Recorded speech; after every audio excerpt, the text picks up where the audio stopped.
You're listening to Win-Win, an entrepreneurial community with your host, Ben Wolf.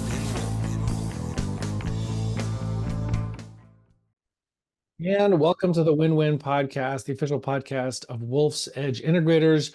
We're going to talk about what I find surprisingly a very interesting topic, which is the unexpected way that your budgeting process leads to strategic alignment. Most people don't associate these two things together. So very, very excited about this conversation. Just something I really, really want people to hear.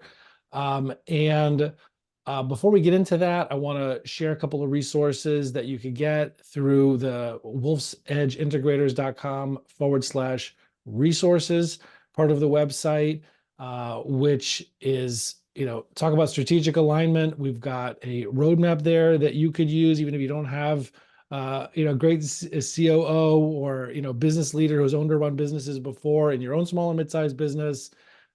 This is something that you could use the roadmap tool to get everybody on the same page, to figure out where you are and what exactly is the path or the order of operations, the roadmap to get from where you are now to where you want to be. It's a simplified version of the same kind of roadmap that the COOs on my team are using with our clients, where we have that fractional COO role.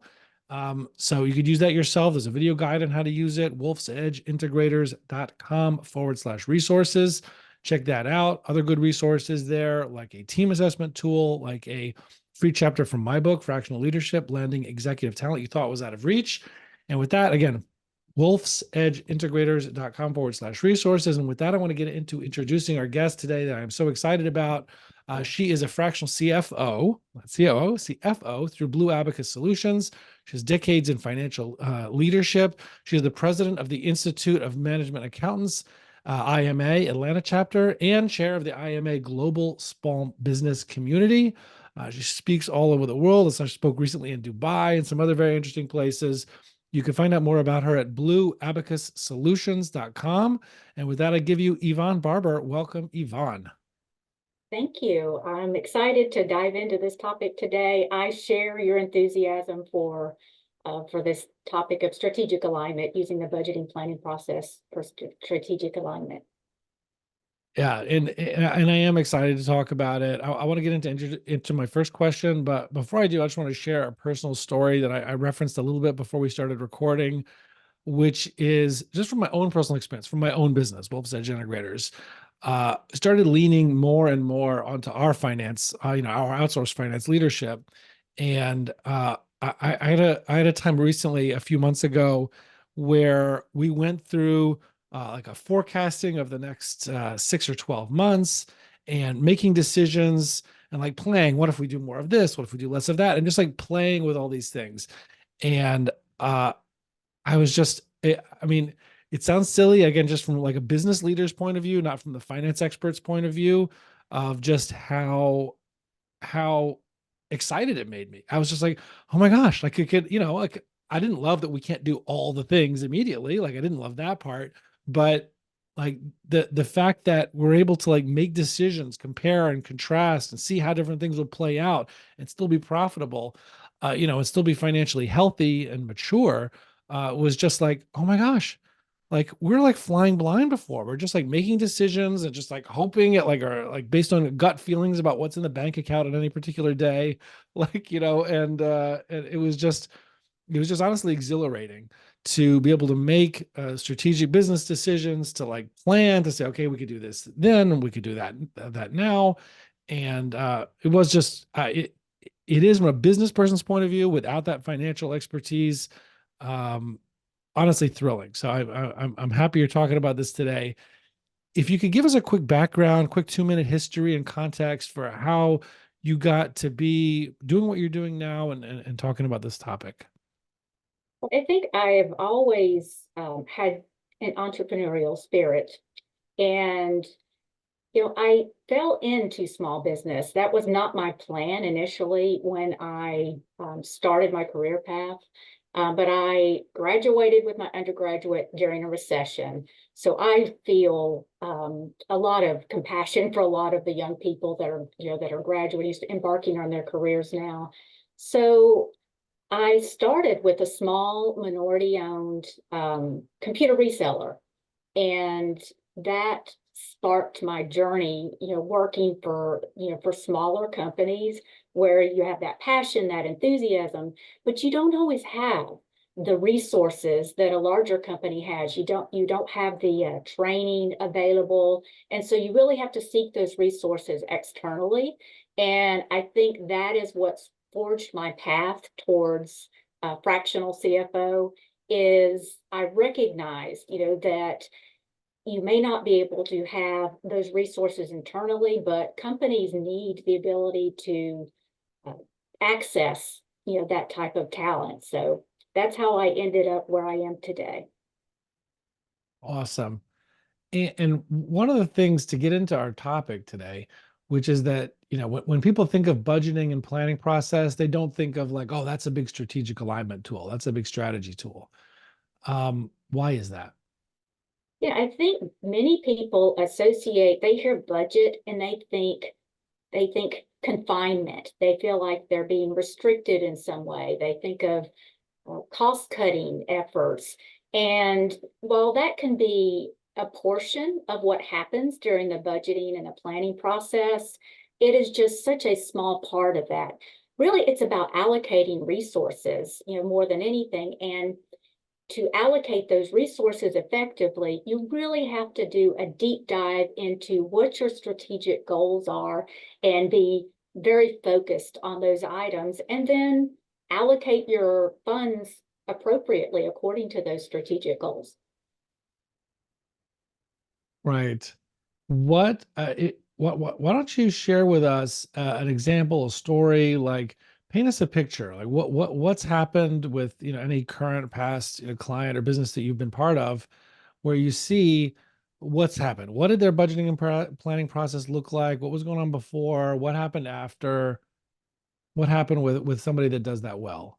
Well, I recently had a really good experience with this.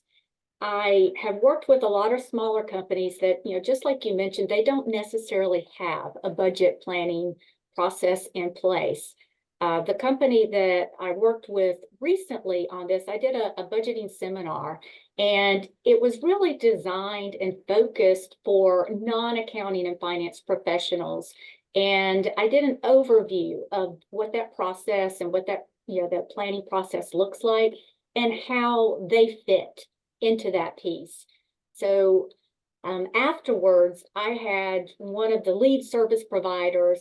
They were excited to meet with me and talk to me a little bit more about, in detail about how that was going to help them with their projections for, well, actually it would be this year now. And, that was, that really helped her, she said, develop a roadmap of how to get there as well. So we started, we targeted, where she wants to be this year with her goals and her projections.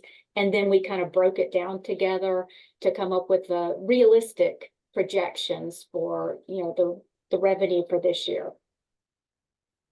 Well, what does a good budgeting and planning process look like? Like if somebody's going to put a process like that in place, what does a good, healthy process like that look like? Well, it should be well planned, and it should be flexible, realistic, and then you got to have good communication as well. So where it doesn't seem to work well, I've seen smaller companies primarily, but this happens in larger corporations too sometimes, where the budget is not planned.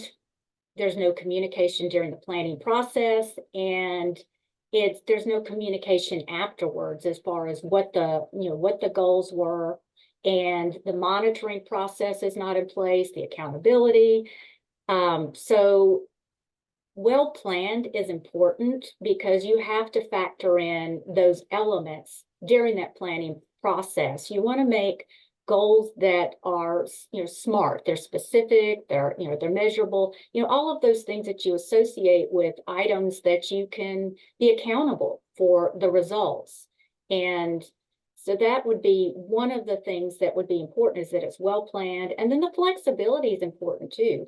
I think in recent years, if we haven't learned anything, we've learned that we need to be adaptable and adjust, be able to adjust those budgets as needed. I think when the pandemic started, many businesses were caught off guard, and some of the assumptions, the budgetary assumptions that they might have made, those who had budgets in place and had a planning process, they were no longer relevant overnight, when the pandemic started. So the ability to be flexible in that process is also important. And then being realistic. I talked about the professional that was all excited to work with me about the projections.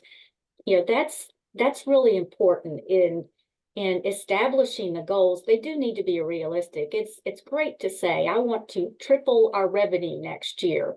But if you don't have a plan, for sustainable growth in place, it's just not realistic. And it's demotivating for those who are trying to work within those limitations that you've imposed. So it's important to be realistic and then clearly communicate, what those strategies, what those goals are, and how the budget factors into that. What do you mean when you say that it should be well planned? And like what's the frequency? Like, what does well planned mean? Well, communication is important. So part of the planning process is you have to involve all the stakeholders in that planning process so that you can establish those realistic goals. And then you need to plan for various cycles when you're going to monitor and assess how are you doing. So we establish this budget at the beginning of the year, perhaps, and then you have to establish, when are you going to assess? Are you going to do it monthly? Are you going to do it quarterly? And that allows you to, that good control and yet monitoring and controlling process allows you to adapt when the conditions change. So when the pandemic started, I think many people had to reassess everything they had planned the prior year and make adjustments accordingly at that time. So, you need to plan for times to assess, do we need to make a change and how we're prioritizing and allocating our funds? And I think many people at the beginning of the pandemic had to make some major adjustments at that time. Have you found a best practice in terms of, yes, involve all the stakeholders? Have you found a best practice in terms of frequency? Is this like a meeting at that frequency, or just kind of one-on-one stuff that goes on between finance and everybody else? Like, what's the best way to do it? I don't know that I could make a generalization, but I think at least once a quarter, sometimes more frequently. It depends upon the nature of the industry. In the manufacturing industry, you really have to look at things more frequently in some of those where there are some elements that impact the business, and they change quickly. You don't have to, you can impact the overall profitability for the year by making a quick change. So again, I'm going to reference back to the pandemic because that's something that we've all experienced recently, and the pain that many have experienced as a result. So during the pandemic, you had, supply chain issues. And so your costs changed dramatically during the pandemic. There were shortages, so perhaps some of the projections that originally were planned for the year, they couldn't meet those expectations because they couldn't get the supplies that were needed to produce goods. So, I really think it's important to look at your particular industry and understand if you have variables and that there may be some volatility, you may need to assess more frequently. Mm-hmm. And let's say somebody is, involving the right stakeholders, doing it at a good frequency, monthly or quarterly, and having an accountability in that, right? How well are we, how well are we achieving our revenue goals? Because that's going to obviously affect everything else downstream. How are we doing on our expense control our budgeting of expenses. So we have, control, updating continually on that, communicating afterwards with the right people. How is it that such a process, it's not just checking off an item on a list of something that, ideally should be done. How does it actually work that produces more strategic alignment? This is where the partnership between accounting and finance and those other stakeholders can really be important. So we look at trends in accounting and finance, and we can see where that movement is, where we're missing the gap, and then we analyze, why didn't we meet this goal? And then from there, we can make adjustments if needed. If it's something that, we just miscalculated our forecast, we overestimated our ability to do something, then we discover that quickly. Mm, Or if there's some obstacle that prevented us from doing so, is it something that we can change so that in the next month or the next quarter, we meet those targets? That's where the alignment, occurs. And so that allows us to monitor and control, control items, and assess where we may need to make a change. right. I mean, one of the things I've also found on this, just from my own experience from the business side, is um, how when there's things that, like, there's multiple things that we want to invest in, that we want to spend time doing, that we think are going to be good, are going to lead to growth, we want to spend money on. Hmm. And this process of budgeting and planning and forecasting just made it, well, I found made me feel so much more confident about making those decisions, about comparing different options and saying what's for now, what's not for now, forcing us to prioritize between, I have all these great ideas, but forcing us to prioritize between them. What's gonna have the biggest ROI the most quickly, to do first, and just comparing and contrasting priorities, and deciding between things, and not doing that in the dark about how it's going to affect our financial health or our profitability over time. I've just found that that's a way that I've seen strategic alignment is from this sort of process. But why do people not? Like, why do so many people fail to do this? Or they just say, oh, just like accounting, you just do that in a vacuum. Just do that by yourself. Like, we just want to be able to tell the board that we have a budget, or I don't even know what. But like, maybe they make them do it all on their own. But like, why is it that people fail to do those best practices that you described before? I think that one of the reasons is they just don't understand the process. And that's where, I talked about the need for communication, the seminar that I did last year, that to help those outside accounting and finance understand the process, understand what accounting and finance is doing and what their part in that process is. I think that's really important to help them understand. And then also, I think that they perceive it as pressure. So when you have that accountability that's in place, there's an expectation of increased performance. So I think some are concerned that there will be increased pressure to perform. So I think that the third thing that I think is a big issue sometimes that creates resistance is they think that the goals that are established are not realistic, or they're unfair, or they're not attainable. So that's where I talked earlier about, during that planning process, involving those stakeholders and establishing those goals together so that you have greater buy-in during the process. If you involve them and communicate during the planning process and then afterwards as well. All right. No, that's great. I mean, I appreciate you shedding light on this. I mean, again, people can learn more about you, blueabacussolutions.com.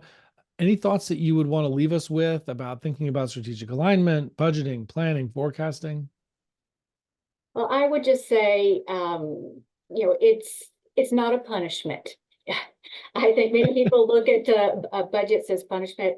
Accounting and finance, they are your partner. They are your, a resource to help you meet your goals. And, viewing it in that manner. And then on the accounting and finance, side, viewing us ourselves as that partner that is there to help those in other departments meet those strategic goals, I think is what I would like for people to perceive that the process rather than as a punishment.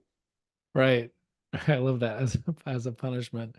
I really appreciate this. Again, blueabacussolutions.com. People can learn more about you, the fractional CFO practice, financial leadership, maybe those seminars that people can have for their teams to understand better what the process is and how it works, to get buy-in. If any internal stakeholders want to make sure that they're implementing that internally. But just truly appreciate you making the time to come on and have this conversation. Thank you. I've enjoyed it and I appreciate it. Thank you. Thank you. And all of the best. I appreciate you and everybody else out there. Thank you so much for joining, watching, or listening, and we'll see you on the other side. Thank you. You're listening to Win Win, an entrepreneurial community with your host, Ben Wolf.